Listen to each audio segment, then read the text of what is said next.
കണ്ണൂർ പുതിയ തെരുവിൽ വൈദ്യുതി ലൈൻ റോഡിലേക്ക് പൊട്ടിവീണ് യാത്രക്കാരുടെ ദേഹത്ത് പതിച്ചു. ബൈക്കിൽ സഞ്ചരിക്കുകയായിരുന്ന യാത്രക്കാരുടെ ശരീരത്തിലേക്കാണ് പതിച്ചത്. ഇതിന്റെ മുകളിൽ നിന്ന് ഒരു സ്പാർക്ക് ചെയ്യുന്ന പോലെ കണ്ടതിന് ശേഷം നോക്കിക്കൊണ്ടിരിക്കുമ്പോൾ ഒരു ലൈൻ ഇങ്ങനെ മുറിഞ്ഞു പോകുന്നുണ്ട്. ആളങ്ങനെ ഇങ്ങനെ വരുന്നുണ്ട്. അതിന്റെ അടക്കുന്ന അപ്പോഴൊക്കെ അവരെ കഴുത്തിന്റെ വള്ളി കൂട്ടി ഇങ്ങനെ കുടുങ്ങും. വണ്ടി അടക്കം കുടുങ്ങി ആടെ വീണു. ഇത്രയാണ് കണ്ടത്. പിന്നെ നാട്ടുകാർ കംപ്ലീറ്റ് ലൈൻ ഇതായതുകൊണ്ട് നാട്ടുകാർ പേടിച്ചിട്ട് ആരും അനങ്ങും. ഞാൻ അടക്കം പോയിട്ടില്ല. ഭയ എല്ലാവരോടും പറഞ്ഞ ഫീസൊന്നും ഊരിയിട്ട് കംപ്ലീറ്റ് ആ ഫീസ് ഊരിക്കളാം. എന്നിട്ട് ഇലക്ട്രിസിറ്റിക്കാരെ വിളിച്ചിട്ടാണ് അവർ ഫോൺ എടുക്കുന്നുമില്ല. അപ്പോൾ പിന്നെ വിളിച്ച് ഫീസ് ഊരിക്കളയാന്ന് വെച്ച് ഫീസ് ഊരി അതിന് ശേഷമാണ് അവരെ കംപ്ലീറ്റ് ഒരു 10 മിനിറ്റിൽ ഇത് കിടന്നിട്ടുണ്ടാവും അവരവിടെ. രണ്ട് വീണാരനെ രണ്ട് കുളത്തിട്ടേ അത് വീണിട്ട് കുളത്തി കളഞ്ഞു. എന്നിട്ട് കാളെ ബാളൊക്കെ ഉണ്ടായിന് ലോക്കായിപ്പോയി. ഒരാൾ പള്ള ഒരാൾ കേത്തിന്. ഇത് ബൈക്ക് വീണ് അങ്ങനെ ഒരു 3-4 കിലോമീറ്റർ ദൂരം ഇങ്ങോട്ട് വലിഞ്ഞ് വന്നിന് വയറ് ലൂസായിട്ട്. എന്നിട്ട് മുള 2 വെച്ചിട്ട് ഞാൻ 2 കൈയോട് പിടിച്ചിട്ട് താക്കുമൊക്കെ ഇടും. ആരും പേടിച്ചിട്ട് ഇതാക്കുന്നില്ല. കറണ്ടിൻ്റെ ഫെലിക്സ് വിവരങ്ങൾ വായിച്ചിട്ടുണ്ട്. ഫെലിക്സ്, വലിയൊരു അപകടമായിരുന്നു. ആ സമയത്ത് വൈദ്യുതി ഉണ്ടായിരുന്നു. ഇവർക്ക് എങ്ങനെയാണ് പരിക്ക്?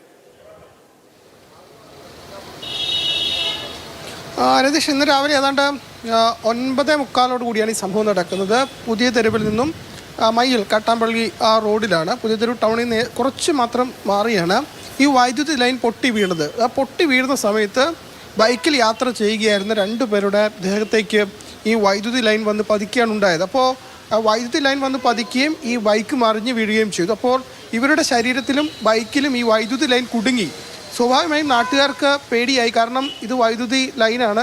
അപ്പോൾ ഇവരെ രക്ഷപ്പെടുത്തണോ വേണ്ടയോ എന്ന കാര്യത്തിൽ അത് എങ്ങനെ രക്ഷപ്പെടുത്തുമെന്നൊരു ആശങ്ക ആളുകൾക്ക് ഇടയിലുണ്ടായി. ഏതാണ്ട് 10 മിനിറ്റോളം അവരവിടെ കിടന്നു. തുടർന്ന് അവിടെയുള്ള നാട്ടുകാർ KSEBയിൽ വിവരം അറിയിച്ചു. അവിടെ നിന്നും ആരും എത്തിയില്ല എന്നാണ് നാട്ടുകാർ പറയുന്നത്. അങ്ങനെ അവസാനം 2 കമ്പുകൾ ഉപയോഗിച്ച് ഈ വൈദ്യുതി ലൈൻ അവിടുന്ന് തട്ടി മാറ്റിയ ശേഷമാണ് ഇവരെ ആശുപത്രിയിൽ എത്തിച്ച്. ഇവരുടെ കഴുത്തിൽ, ഒരാളുടെ കഴുത്തിൽ പൊള്ളലേറ്റിട്ടുണ്ട്, ഒരാളുടെ മുഖത്തും പൊള്ളലേറ്റിട്ടുണ്ട്. ഈ തീപ്പൊരി ഉണ്ടായി വൈദ്യുതി ലൈൻ പൊട്ടി താഴേക്ക് വീഴുകയാണ് ഉണ്ടായത് എന്നതാണ് നാട്ടുകാർ പറയുന്നത്. അവിടെ ഈ വൈദ്യുതി ലൈൻ റോഡിന് കുറുകെ അടക്കം ഉണ്ട്. അവിടെ നിന്നുമാണ് ഇത് പൊട്ടി വീണത്. വലിയൊരു അപകടമാണ് സംഭവിച്ചത്. പക്ഷേ ഗുരുതരമായ പരിക്കുകൾ ഒന്നും തന്നെ ഉണ്ടായില്ല എന്നതാണ്. തീർച്ചയായിട്ടും KSEB ഈ വിഷയത്തിൽ കൃത്യമായൊരു ഇടപെടൽ നടത്തേണ്ടതുണ്ട്. കാരണം സ്വാഭാവികമായി ഇനിയും വൈദ്യുതി ലൈൻ പൊട്ടി വീഴാനുള്ള സാധ്യതയുണ്ടെങ്കിൽ തീർച്ചയായിട്ടും റോഡിലൂടെ ധൈര്യപൂർവ്വം യാത്ര ചെയ്യാൻ പറ്റാത്തൊരവസ്ഥ നാട്ടുകാർക്കുണ്ട്. വലിയൊരു അപകടമായിരുന്നു. ഭാഗ്യത്തിന് കാര്യമായ പരിക്കില്ല എന്നാണ് ഫെലിക്സ് കണ്ണൂരിൽ നിന്ന് റിപ്പോർട്ട് ചെയ്യുന്നത്.